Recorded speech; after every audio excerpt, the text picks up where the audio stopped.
자, 워너브라더스 디스커버리 얘기를 오늘 조금 해보려고 합니다. 현재 1.2% 정도 상승을 하는 가운데 넷플릭스는 2.8% 정도 올라가고 있고요. 컴캐스트가 0.8% 정도 빠진 채 거래가 되고 있습니다. TKO 홀딩스가 1.8% 오르고요. 디즈니가 오늘 0.9% 정도 반등을 하는 모습도 보여주고 있는데 요 워너브라더스 디스커버리의 인수와 관련해서 이야기가 참 많습니다. 그래서 내일이 또 11월 20일로 1차 입찰 마감일이어서 어떤 이야기가 오고 가고 있는지 함께 만나보겠습니다. 자, 해리포터와 슈퍼맨을 품을 곳은 누구인가? 라는 제목을 제가 가져왔는데 내일자 11월 20일 날 워너브라더스 디스커버리의 구속력 없는 1차 입찰 마감일이 되겠습니다. 구속력이 없다는 것은 일단 한번 가져와 봐라, 한번 보자, 뭐 이런 식으로 지금 볼 수 있을 것 같은데요. 워너브라더스 디스커버리를 만약에 품을 경우에 가지게 되는 것을 제가 정리해 봤습니다. 대체 워너가 뭔데 이렇게 시끄럽고 넷플릭스가 인수를 한다 그러고 컴캐스트라는 미디어 대기업도 인수를 한다고 하느냐라는 것인데 뭐 보자마자 그렇구나 이해를 하실 것 같습니다. DC 유니버스, 이 디즈니에는 마블이 있다면 사실은 이 워너브라더스에는 DC가 있습니다. 그쪽은 아이언맨, 뭐 무슨 헐크 뭐 이런 분들이 많으시고 어벤져스로 대표되고요. DC 유니버스는 역사가 조금 더 깊죠. 슈퍼맨, 배트맨, 원더우먼, 아쿠아맨, 플래시, 조커 같은 아주 유명한 캐릭터들이 즐비합니다. 위저드 월드라는 그런 섹터도 갖고 있는데 이게 뭐냐? 원래 없었는데 이 워너브라더스가 자신들만의 이런 테마파크를 구성을 하면서 위저딩 월드를 딱 만드는데 해리포터, 신비한 동물사전, 유명하죠. 또 중간계라 그래서 약간 그 요정들이 있는 마법세계 뭐 이런 걸 또 세팅을 했습니다. 그 유명한 반지의 제왕도 IP를 워너브라더스가 갖고 있고요. 호빗, 유명한 그런 영화죠. 여기도 IP를 워너가 갖고 있습니다. 호러 유니버스, 공포 유니버스인데요. 컨저링 또 유명합니다. 최근에 컨저링 새 작품이 나와서 아주 대박이 났다고 하는데 에나벨도 유명하고요. 엑소시스트 아주 고전 중에 고전이죠. 저는 한 10번 정도 본 것 같습니다. 그 계단에서 약간 목이 뒤로 돌아간 채로 막 내려가는 그런 모습이 있는 그 영화인데 13일에 금요일 제이슨 톱즈라는 거, 전기톱 살인사건 뭐 이런 거 있잖아요. 그게 이제 또 IP가 호러 유니버스로 워너에게 있기도 합니다. 그 밖에 매트릭스, 매드맥스, 고질라, 킹콩, 듄, 리설 웨폰, 셜록 홈즈 뭐 이런 아주 유명한 또 영화와 IP들 모두 워너가 갖고 있고요. 애니메이션도 보시죠. 루니툰, 그 유명한 루니툰, 벅스버니, 데피덕, 트위티, 이게 입 조그만한 새 있잖아요. 노란색 머리 큰 새. 저 트위티 닮았다는 얘기 많이 했는데. 그래요? 닮은 것 같아요. 네. 실베스터 유명하죠. 톰과 제리 유명하지 않겠습니까? 아주 교훈을 많이 줬던, 저도 많이 봤던 그런 애니메이션이고요. 스쿠비두 또 유명하죠. 플린스톤이라 그래서 우리나라에는 고인돌 가족 또 유명하죠. 파워퍼프걸 유명하죠. 뭐 이런 애니메이션 있고 HBO 드라마로도 가보겠습니다. 뭐 HBO 드라마는 뭐 워낙에 유명한 게 많아서 여기 다 쓰지도 못했어요. 왕좌의 게임, 웨스트월드, 라스트 오브 어스, 소프라노스, 더 와이어, 섹스 앤 더 시티, 프렌즈, 빅뱅 이론 이런 거 전부 워너 겁니다. 오른쪽에 뭐 매트릭스, 슈퍼맨, 왕좌의 게임, 해리포터 이렇게 하는 거 이게 다기 때문에 그냥 이거 리스트업만 쫙 봐도 서류 보는 순간 탐난다 이 생각을 할 수밖에 없을 것 같습니다. 근데 이제 워너브라더스는 문제는 그겁니다. 이렇게 IP가 막강하고 슈퍼맨도 있고 배트맨도 있고 매트릭스도 있고 니오도 있는데 왜 팔려고 하느냐? 이 역사를 보셔야 됩니다. 한 10년치만 볼게요. 2018년 AT&T 왜 AT&T가 튀어나오지? 라고 물으신다면 원래 워너는 AT&T 거였습니다. 통신사가 미디어를 갖고 있는 우리나라는 그게 쉽지 않잖아요. 근데 미국은 그게 됩니다. AT&T가 타임 워너를 854억 달러에 엄청난 돈을 주고 인수했습니다. 최근에 지금 뭐 철도 쪽에서의 합병 대금이 뭐 800억 달러 조금 넘는다 이러면서 뭐 올해 최근 가장 큰 인수건이라고 얘기하는데 거의 10년 전인데 850억 달러짜리였어요. 어마어마했죠. AT&T가 미디어 욕심이 난 겁니다. 그래서 이 CNN을 갖고 있는 타임 워너를 인수해서 워너 미디어를 설립했고요. 그로부터 3년 뒤에 이 워너 미디어는 AT&T로부터 분사를 하게 됩니다. 그러면서 분사를 하면서 디스커버리라는 회사를 합병하게 되는데 디스커버리는 약간 다큐멘터리 전문 미디어죠.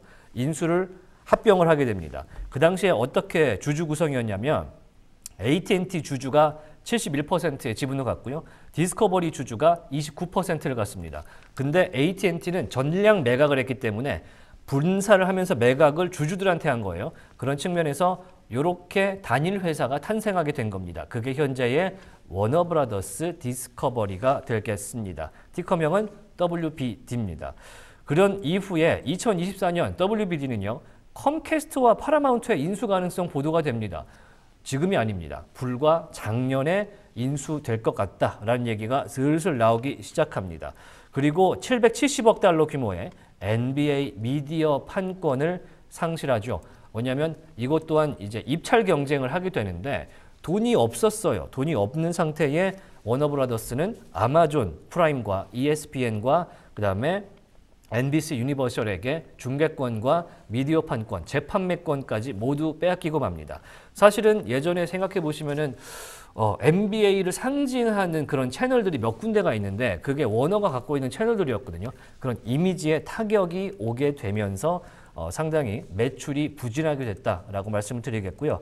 그리고 지난달 21일 날 매각을 공식화하게 됐습니다. 일괄로 팔든지 CNN을 따로 팔든지 워너브라더스만 팔든지 디스커버리만 따로 팔든지 어떤 조건이든 우리는 고려하겠다라면서 일단 회사를 파는 걸로 공식화를 한 것이죠. 그래서 이제 얘기 나오는 거는 확실히 미국 미디어는 대마불사가 없구나. 우리나라는 미디어 업체들이 좀 부진을 겪고 적자가 걸리더라도 공룡적인 성격을 좀 띠고 있기 때문에 뭐 미디어 회사, 예를 들어 우리나라의 하다못해 뭐 MBC라든지 지상파 회사 혹은 뭐 CJ ENM이라든지 이런 케이블 업체들도 함부로 넘어진다는 생각을 잘 못하는데 여기는 완전 자본주의 시장이기 때문에 모든 회사가 없어지거나 합병되거나 사라질 수 있습니다. 부채 문제가 있는 것인데 합병 당시에 550억 달러의 부채를 안고 시작을 합니다. 그래서 한 3년 지났죠. 3년 동안 어떻게든 200억 달러를 상환을 했는데 문제는 요겁니다. 350억 달러가 빚으로 남아 있는 거예요. 이것 또한 막대한 그런 빚이 될 것 같고요. 거기다가 디스커버리에서 온 CEO, 아까 말씀드렸듯이 이 주주 구성 자체는 AT&T 출신 주주가 70%를 구성하고 있고 약 30%를 디스커버리 주주들이 이 전체 주주를 구성하는데 대주주 쪽은 AT&T 라인이지만 운영을 하는 쪽은 디스커버리 쪽이 하기로 그렇게 얘기가 된 거거든요. 그래서 이 유명한 데이비드 자슬라브라고 하는 CEO가 디스커버리에서 와서 이 워너브라더스 디스커버리의 CEO가 됩니다. 그러면서 우리가 돈이 없고 빚이 많으니까 줄여보자 하면서 계속 비용을 줄이고 사람을 무수히 잘라요. 그러면서 중개권 이런 거 약간 돈 안 되는 거 팔고요. 판권도 팔고요. 이런 식으로 하는데 문제는 뭐냐. 워너가 갖고 있던 CNN이 주력이었던 타임 워너 시절을 기억하는 시청자들은 그 기억 때문에 약간 이렇게 싸구려처럼 보이는 그런 워너브라더 디스커버리의 이미지가 싫은 거였습니다. 그래서 리브랜딩에 대실패합니다. 저 세대, 40대 이상 세대한테는 사실 이 워너가 가지고 있는 HBO라는 채널은 드라마 왕국으로서 우리나라 드라마라든지 아시아권에서 볼 수 없는 말도 안 되는 탑 퀄리티, 영화 그 이상의 퀄리티를 보여주는 그런 드라마 채널이었는데 지금은 더 이상 아니라는 거죠. 거기다가 하필이면 합병을 하자마자 21년이었습니다. 코로나 팬데믹. 이미 그 중간에 코로나였는데 버틸 줄 알았죠. 근데 코로나 때 뭡니까? 집에 다 앉아갖고 TV를 보기 시작해요. 그러면은 TV를 보는데 지상파 케이블 보겠습니까? 아니면 스트리밍 서비스 보겠습니까? 내가 좋아하는 거를 찾아보는 쪽으로 가니까 넷플릭스가 그 당시에 어마어마한 성장을 하게 됐고요. 그러면서 TV 케이블, 지상파 포함해서 쇠퇴하다 보니까 스트리밍 서비스 같이 동반부진합니다. 이미지가 안 좋은데 그리고 HBO라는 채널 자체가 원래 TV나 영화 섹터에서 좋았던 거를 약간 이렇게 꾸려갖고 스트리밍으로 올리는 게 많았는데 잘 되지 않죠. 그런 상황으로 가다 보니까 지금 여기까지 와 있다라는 얘기가 되고요. 자슬라브의 개인 계약도 문제입니다. 이 CEO의 개인 계약에 내년 말까지 이 워너브라더스 디스커버리를 160억 달러 이상으로 매각을 하면 4억 주를 자동으로 보상으로 부여하는 패키지가 들어있다고 합니다. 그러니까 이 계약을 맺은 것이 주주들하고 맺은 게 아니고 이사회랑 맺었을 거 아니에요. 이사회랑 CEO 계약을 맺을 때 회사를 좀 팔아다오 라고 계약이 돼 있는 상태고 그만큼 무려 130억 달러 규모의 이 자동적인 이 주식 부여가 있다 보니까 오히려 이 자슬라브 CEO 입장에서도 개인 동기가 있을 수밖에 없다. 이런 얘기가 나오고 있습니다. 자, 현재 인수 후보군은 가까이는 3곳, 멀게는 4곳까지 언급이 되고 있습니다. 뭐 다들 3곳으로 알고 계시는데 요 한 곳도 포함이 되긴 했어요. 파라마운트 스카이댄스 플러스 넷플릭스 플러스 컴캐스트에다가 아마존 프라임도 거론이 되기는 합니다. 이렇게 구성이 되어 있는 상태인데 오늘은 넷플릭스와 컴캐스트, 아마존 얘기보다는 사실상 1순위에 가깝게 거론이 되는 파라마운트 위주로 얘기를 드리죠. 자, 파라마운트 스카이댄스. 파라마운트와 스카이댄스가 합병을 했습니다. 얼마 되지 않았습니다. 지난 8월에 80억 달러 규모로 합병을 했습니다. 생각보다 사이즈는 그렇게 크진 않아요. 이게 어떻게 된 구조냐면 스카이댄스가 파라마운트를 인수한 그런 형태였습니다. 파라마운트가 더 유명한 것 같은데 제작사이고 여기는 약간 판권을 움직이는 운영사이기 때문에 최근에 흐름이 좋지 않았던 파라마운트가 오히려 인수 대상이 되는 그런 상황이었습니다. 왜냐하면 그 당시에 무슨 일이 있었냐면 파라마운트 안에는 지상파 방송 중에 CBS라고 있습니다. 60분이라는 아주 유명한 시사 보도 쇼가 있는데 요게 이제 지난 연말에 12월까지 이제 대선이 있었으니까 대선 캠페인 중에 여러 가지 인터뷰들을 막 많이 방영을 했을 거 아니에요. 시사 보도 채널이니까. 그런데 카말라 해리스 민주당 대선 후보 이야기를 하면서 약간 트럼프에 대해서 편향적으로 편집을 합니다. 카말라가 좀 더 유리하도록 편집을 해서 보도를 한 것입니다. 그래서 트럼프 측에서 소송을 제기했어요. 이게 무려 1,600만 달러 합의금으로 합의하는 그런 소송이 되기도 했습니다. 이게 대선 후보가 방송사에 소송을 건다는 게 우리 상식으로는 조금 약간 어긋날 수 있겠지만 트럼프는 하는 분입니다. 그래서 이거를 합의했고요. 다만 더 재밌는 건 요 합병 건이 진행 중인 상태에서 합의가 진행됐어요. 그래서 뭐였냐면 CBS를 합의를 시키면서 인수합병을 FTC, 그러니까 공정거래위원회로부터 인정받게 하겠다. 이런 보관이었던 것 같습니다. 그래서 합의금을 지급하자마자 합병이 승인됩니다. 그래서 정치적인 목적이 있던 거 아니냐라는 얘기도 나오고 있는데 뭐 일단 합병이 됐으니까 할 말은 없습니다. 자, 문제는 뭐냐? 문제라기보다는 뭐 이런 후문이 좀 있습니다. 스카이댄스의 CEO는 또 사실은 굉장히 유명한 분입니다. 우리 오라클 얘기하잖아요. 오라클이 지금 돈이 없어갖고 지금 회사채 계속 땡기고 있고 그 다음에 부채 규모가 500%고 이런 얘기 하는데 사실 개인 자산으로 보면 레리 앨리슨 오라클 회장은 어마어마한 유명한 부호거든요. 수십 년의 부호인데 아드님입니다. 아드님 데이비드 앨리슨 CEO가 스카이댄스 CEO였습니다. 돈 걱정은 없을 것 같죠. 그래서 지금 나오는 얘기는 워너브라더스 디스커버리 전체를 우리가 사버리겠다. 분할 매입은 하진 않겠다라고 얘기를 하고 있습니다. 또 오히려 보수 성향이 뚜렷한 것이 중요한 것 같습니다. 트럼프 행정부의 이 CBS 합의와 관련해서 이 합의까지 했기 때문에 우호적으로 지금 진행을 하고 있고요.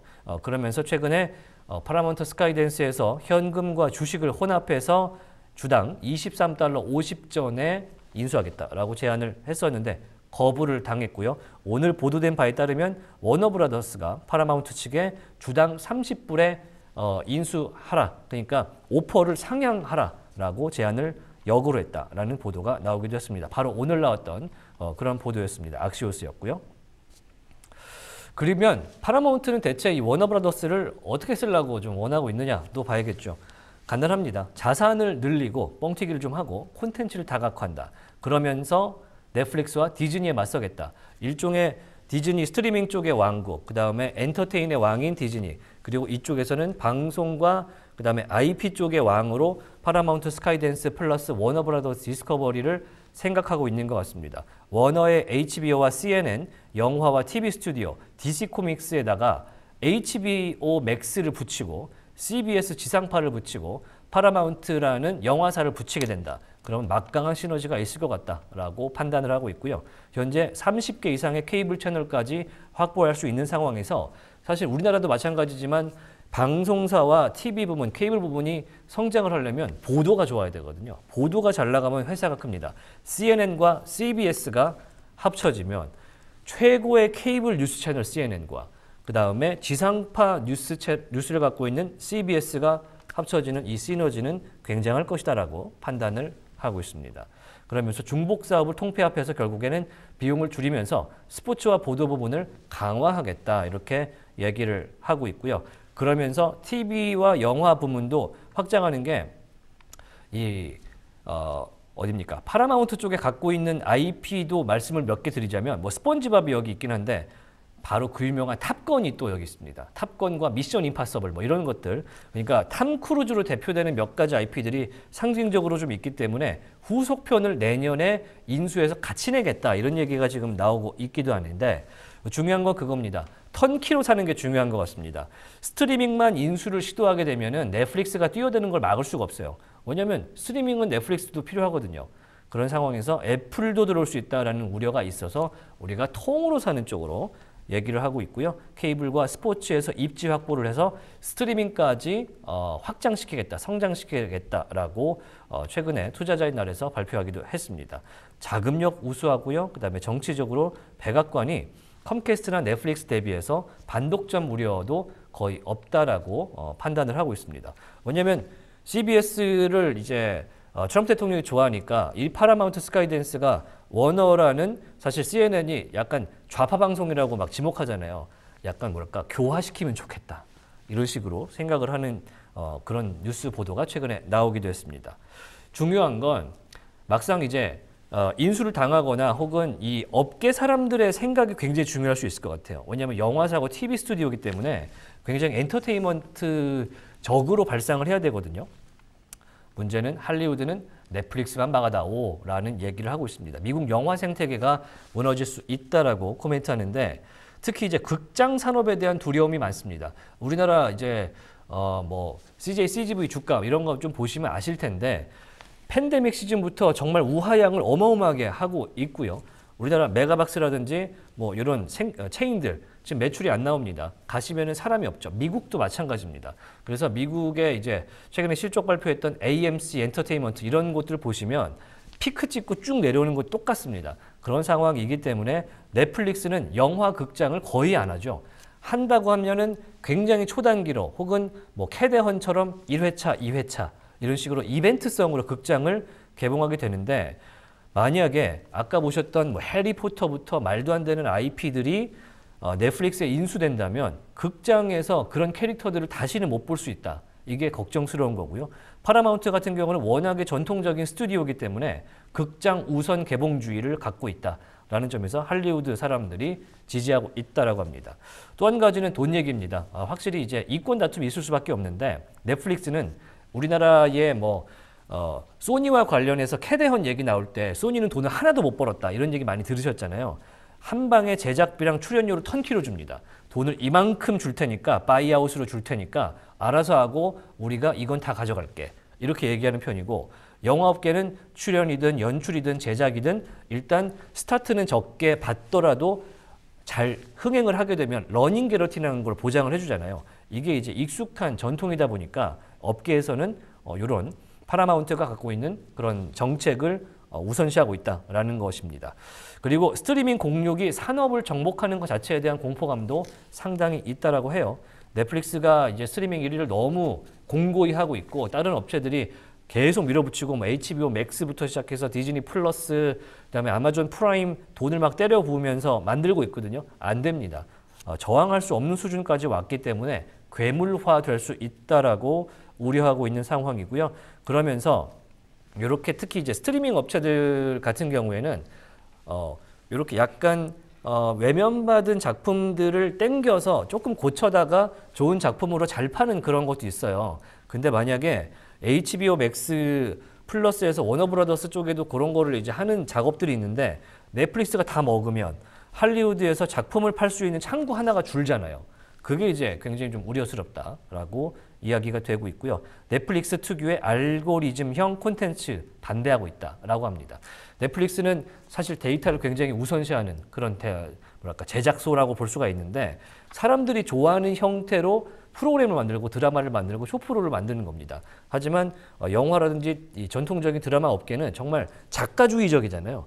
예술적인 것도 어떻게든 개봉을 시켜보려고 하고 테스트를 많이 하는데 넷플릭스는 이런 거는 사람들이 안 봐, 안 내. 사람들이 안 봐, 안 내. 이런 거는 돈 더 주자. 이렇게 해서 이제 쏠림 현상이 있기 때문에 우려가 되고 있다라는 측면에서 확실히 할리우드는 차라리 파라마운트 스카이댄스가 낫다.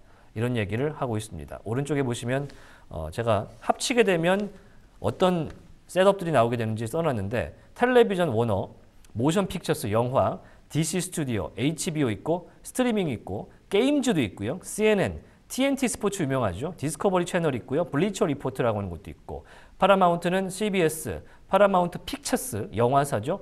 코미디 센트럴, MTV 갖고 있습니다. 그다음에 벤 미디어 그룹, 쇼타임 네트워크스. 요거 굉장히 미국 분들이 많이 보시죠. 니켈러디언 이거는 이제 애니메이션 채널이고요. 파라마운트 플러스 스트리밍 업체입니다. 플루토 TV, 스카이댄스까지 갖고 있는데 약간 안 어울리는 것 같기도 합니다만 전 개인적으로 컴캐스트랑 결이 비슷한 거는 확실히 맞는 것 같은데 파라마운트 쪽이 시장에서는 조금 우선시하고 있는 것 같다라는 것도 보입니다. 일단 30불의 오퍼를 가져와라 라고 한 만큼 내일 입찰 마감일이거든요. 함께 지켜보시면 좋을 것 같습니다. 네, 워너브라더스 디스커버리가 최근에 뭐 파라마운트 스카이댄스도 그렇고 넷플릭스도 그렇고 컴캐스트도 그렇고 대체 어디에 들어가게 될 것인가 이야기가 많이 나오면서 특히 좀 엔터주 쪽에 관심 있으신 분들께서는 워너브라더스 디스커버리 최근 굉장히 눈여겨보셨을 것 같습니다.